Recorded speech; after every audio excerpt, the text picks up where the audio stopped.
Yo, what's up guys, how's everyone doing? I hope you're all having a fantastic day. Today is going to be a bearish video, guys. I want to outline the bearish argument we have. We have a pretty strong one right now.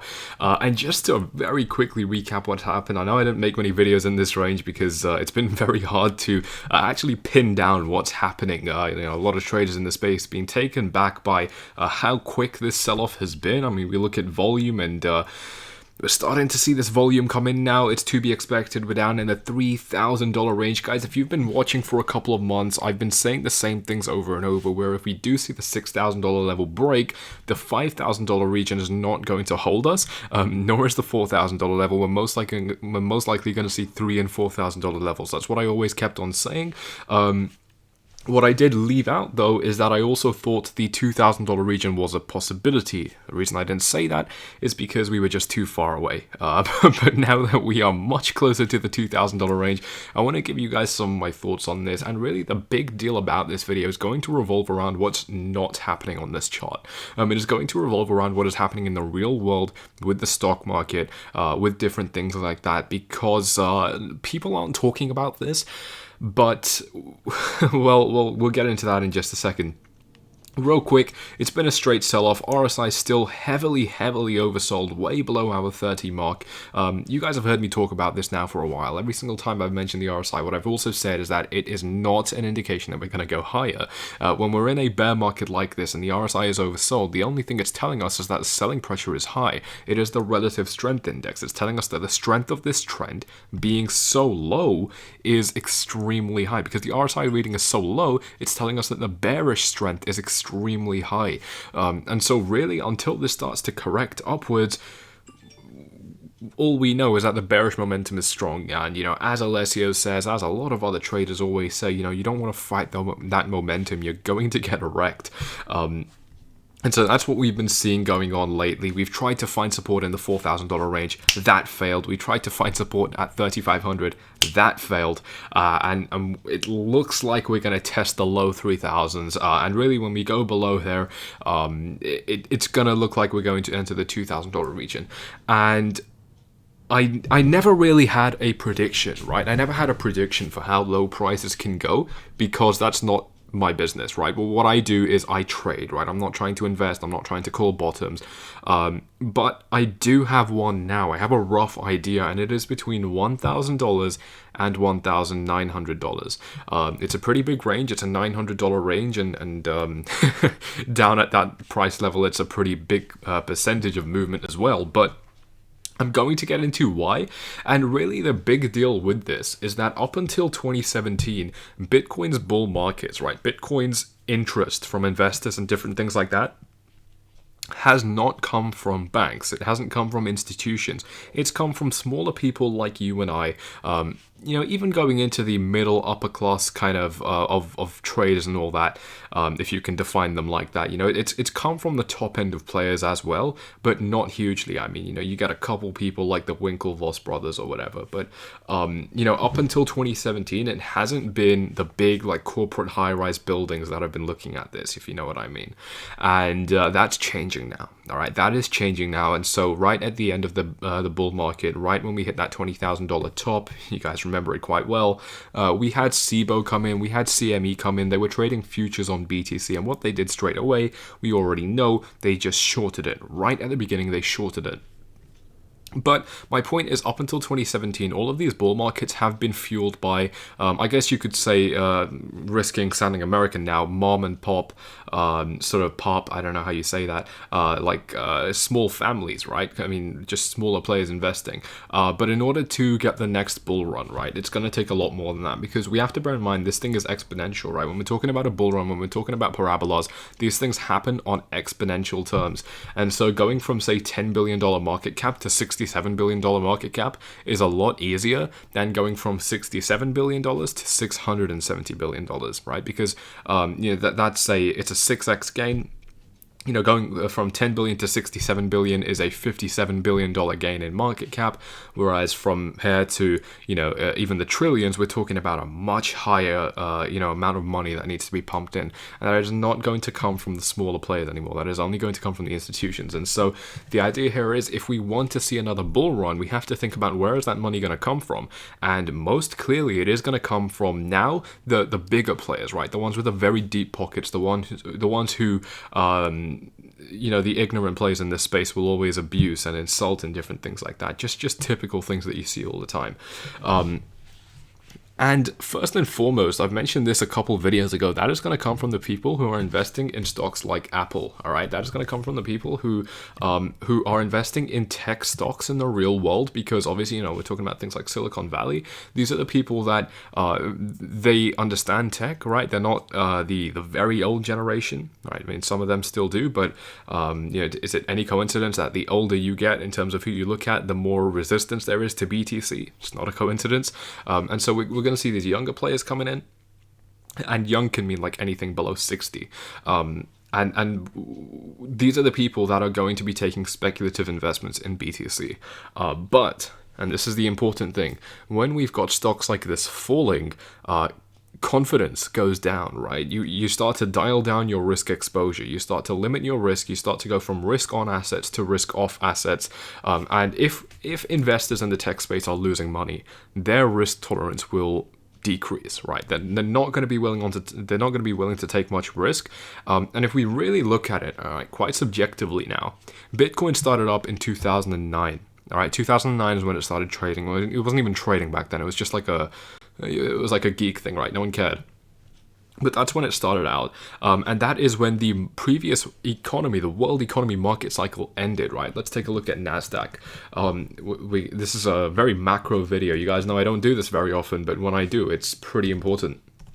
If we take a look at NASDAQ over to 2000 and... what am I looking at? There we go. Okay. It's right there. Okay, my bad. We look at this crash 2007, 2008. We started a new market cycle in 2009, and NASDAQ comprises a lot of the tech stocks in the US.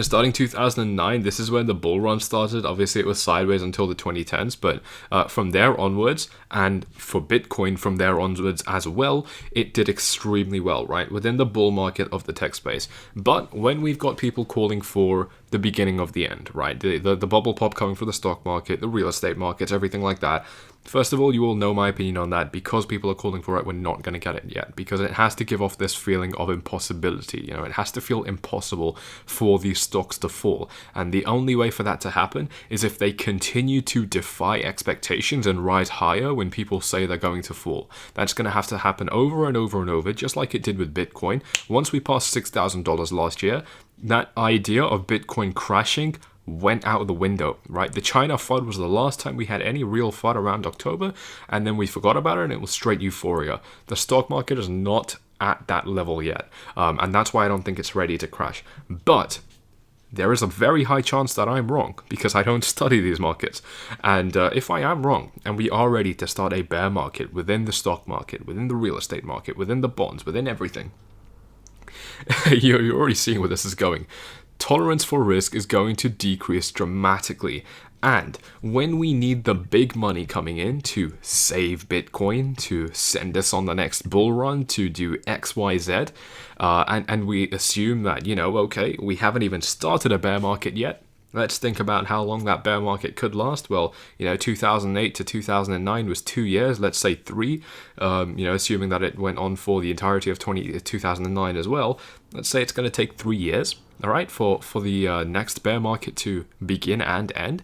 And then we start looking at another bull market, all right? We are very easily looking at things going into about half a decade, and towards the latter half of being a decade-long process. I know you guys aren't going to like this video, but we're all about speaking the truth over here. And if we are waiting for these players who are in this market, who are investing in Apple, and by the way, Microsoft is now the one with a, I believe, $1 trillion market cap, which is pretty cool. Apple's been left behind on that, but we look at this nasty dip. I mean, put it this way, people who have held this dip from, 235 points to 172, that's a pretty big loss for the stock market, right? We look at it in terms of percent gains. They're not going to be willing, after a 25% loss, they're not going to be willing to invest in Bitcoin, which is already down 86%. It's just not how it works. They are not going to be willing to do that because their risk tolerance has decreased. Now, it could be bought up because it's at a very good price. It's dropped by a very large amount. Look at this straight line, it's crazy. It's dropped by a very large amount, and so it could be enticing to pick up, right? You buy when there's blood in the streets. But I'm going to get to why that's not the case as well. And really the big deal, the big reason that's not the case is because we still have a sentiment of, wow, BTC is cheap, I want to buy, right? I'm going to get people in the comment section today saying things like, Bitcoin's down to $4,000, it's 80% off, time to buy it. It's a sale, Black Friday sale, all that kind of BS. We're seeing it because that moon boy sentiment is still there, and it is not going to go until we see levels like the $1,000 region, right? Because seeing a $2,000 BTC is a 90% correction from all-time high, but going below $2,000 is going to go back into the territory of the 2014-15 bear market, and that is really going to sour the appetite for traders in this space, and really that is what we need. I spoke about max pain a little bit ago. Clearly we haven't hit max pain yet because we dropped from $6,000, and clearly we're not in it right now because there is still a lot of average traders, just regular people talking about buying back BTC cheaply. You look at things like the Bitcoin subreddit. I put a tweet yesterday about, actually today, saying, if you want to see some of the most beta shit on the internet, look at the Bitcoin subreddit. It is ridiculous. Until that kind of thing goes, we haven't hit the bottom, right? It's very, very clear. A lot of the technical indicators we have, not only momentum, but things like the Elliott wave, unless you're talking about a little bit, we've still got another wave of correction to go. And again, when we also consider that when the tech stock market is tumbling, these are the people really that are going to be putting their money behind it, right? And not only that, the rest of the market's also looking a little bit unsafe. We've got all of the real world markets showing signs of weakness. That is not going to manifest into more risk being taken with BTC, right? That's just not how it works. And so the overall idea I wanted to convey, I had to get to this very carefully, obviously, because I know it's going to upset a lot of people. What I'm doing is taking away hope from a. It's quite dangerous, actually. People have been killed for that. But I don't see another bull market coming for a minimum of 2 years, but much more likely, I don't see a bull market coming ever. I do think it's a possibility, but I want to say that it's going to be more than 5 years, and when you start to talk about a time period that long, it's just way too. What's 5 years going to do? I mean, 5 years back we didn't have I don't know, VR. I mean, we didn't have what we have. The world's completely different. 5 years later, what's going to happen? We don't know. And I do think there's a pretty good chance that we're going to see all-time highs again, right? But I'm not going to put a time frame on it. I've just completely went over what I just said. But I'm not going to put a time period on it because it's too difficult to do that. Until we hit the bottom, we have to realize it's still going to be a very long process before the market can correct itself and be ready to go for another bull run. And even after it's ready for a bull run, something needs to set that off. And what that's going to be, because I've just explained to you, we need big money entering now.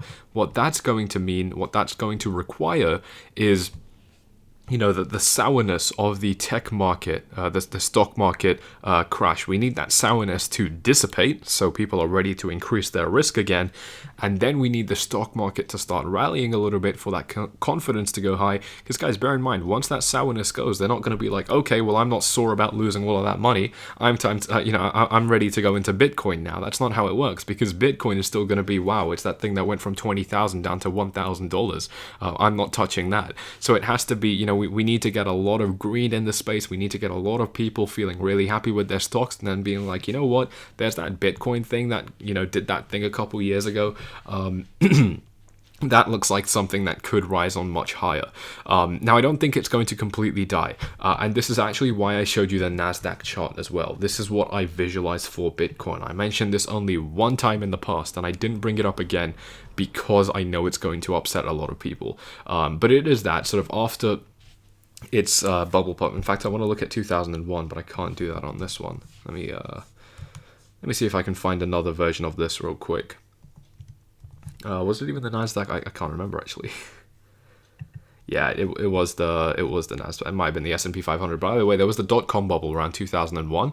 And what happens after these bubbles is it just goes sideways, right, for a very long time. But if you do zoom in on the chart, we see pretty substantial movements. I mean, these are massive swing trade movements that you can play. And I would argue they're much safer to play as well, because you already have predefined ranges. That's why a very long time ago I mentioned that a bear market is better to trade in than a bull market. I don't think it's true anymore, but it's a lot easier to trade when you're in a sideways range. You just long the tops, long the bottoms and short the tops. But if we look at what happens after a bubble pop, what we're going to see is like, people talking about the crypto winter, right? Where prices are not going to be parabolic because it has to feel new. Right now it wouldn't feel new to us. It's what we expect. Not so much anymore. It's going in the right direction, but it's still mostly what we expect. Like I said, we're still going to have people saying that, look, it's at $4,000. It's time to buy. And so we need that to dissipate. And so we're going to get, what is called like a crypto winter. It's just going to be sideways movement, kind of like what happened at the end of 2000, going into 2009 into the 2010s, just sideways movement where nothing really interesting happens with price movements. Traders still making a lot of money, day trading and swing trading, things like that. As you guys know, I'm going to stick to that. It is absolutely the best way to make money I think I've ever found, trading these kinds of swings. And when you're in a sideways range, you don't really appreciate it at the time, but you're in a pretty good trading range. But when that does happen, it's going to open up a lot of really good opportunities. And the deal is, people are not going to be talking about it. That's the big thing. We're still not at that stage where people aren't talking about it. And once you do get to that stage, what happened with the 2017 bull market was no one was really talking about Bitcoin until it hit, say, $1,000, right? And then, that started to ramp up. I joined the space when Bitcoin was around $2,000 back around May. And that's when the real hype started, right? I kind of joined on that bandwagon. And then every time it set new nice numbers, more people jumped on as well. But overall, like I said, that's that real big money is not going to come in for a very long time. And meanwhile, between now and when that time does come, it's the price action is bearish, and so it's going to continue, right? We have continuation patterns, things like that. The trend is your friend. That will lead you to believe that, until we have reason to believe otherwise, Bitcoin will keep on going down. Now, this is not a short-term analysis piece. I'm not saying that we're going to go down to $1,000 now. I'm not even saying we're going to go down to $1,000 eventually. I think it's quite likely. Tone Vase talking about a $1,300 bottom. That wouldn't surprise me anymore. It really hurts to say, but unfortunately it wouldn't surprise me anymore. That would be pretty good. The idea is we need very sort of hardened hodlers to get shaken out, right? That needs to happen. We've been talking about it for a very long time, but as I say, people can talk a big game, but when it comes to the time, people are inevitably going to sort of just cop out and and not be there when the times get tough. And those are the kinds of people that, they quit when it's a bit difficult, and then, they never end up ahead of the game. So that's probably what you want to try and avoid doing, but of course none of this is financial advice. We actually had an Ethereum play to short it. It worked out very well, with the only nuance that it was stopped out fairly quickly, and so this person, I believe he didn't place a stop at all. He made a pretty good profit. He told me that he made back the fee of the VIP group within the first day of joining. So he's kind of joined that first day fee club, people who've joined and within their first 24 hours paid back the fee. It's a growing club. It's pretty cool. And if you guys are interested in that, you get all of our trades, you get all of our analysis from the team at VIP and different things like that. You also get a couple bonuses with the Forflies indicator. You're going to get it a bit cheaper and a longer trial. Unfortunately, it's not my indicator, so I couldn't work out a better deal than that, but that is pretty cool. So if you are interested, go ahead and hit up that first link in the description down below, Forflies Gold, and click on my name to join VIP. Now look, this is a very speculative long-term video. As you know, I'm not a long-term analyst. I don't do it very often. Like I said, when I do, it works out pretty well because I don't do it very often. But you know, take this all with a grain of salt. You know, my area of expertise will almost, I'm guessing, will always be sort of what's happening on the daily candles, what's happening on the 4-hour candles, things like that. And yeah, as I said, right now, this is just not something I'm willing to touch. It's not something I'm willing to trade. What you are seeing are all of the nice red candles, which would be pretty nice shorting opportunities. But what you're not seeing are the liquidations, and it is liquidation express right now. A lot of people getting fucked extremely badly. The deal with this range is, you know, if we look at the $6,000 range, you know, if you're on 25 times leverage or say 10 times leverage, it would have taken a $600 move to liquidate you, whereas now it would take a $300 move to liquidate you. And so people have kind of lost perspective of that. They're still kind of gambling with leverage trading. And yeah, it is inherently going to be harder at the beginning to adjust to this kind of a range. And this is what I really want to warn everyone about, so that, yeah, we can't fall into the same common pitfalls. With that, I really hope you have enjoyed this video. I'm guessing you didn't, but you know, if you've got a realistic head in this space, really, I'm not talking about anything too far-fetched. It does make sense, and there is no evidence to suggest that you should place a 2-year time limit on a bear market and a 2-year time limit on a bull market. That is not how it works. If you study previous bull markets and bear markets within the US stock markets, they range hugely. I mean, they can last months or they can last decades, right? I mean, there is no time limit. And in the same, with the same idea, I have no reason to believe that within another year or within another 2 years, we're going to see a bull market. And so the scope just becomes way too long to even predict. And so my stance is simply, I don't even know if we'll get a bull market. You know, I think it's obviously still possible. The tech is good. You know, I mean, it's great tech. I love using Bitcoin for transactions. I'm, you know, despite what I say in my analysis, I do love BTC. But obviously, as a trader, we have to be realistic. We can't lie to ourselves. And right now, there is a lot of denial. And so, my goal with this video is to kind of shake that out and yeah, snap back to reality, I guess. With that, I am going to be heading off. I really hope you have enjoyed it, and yeah, I'm out. Peace.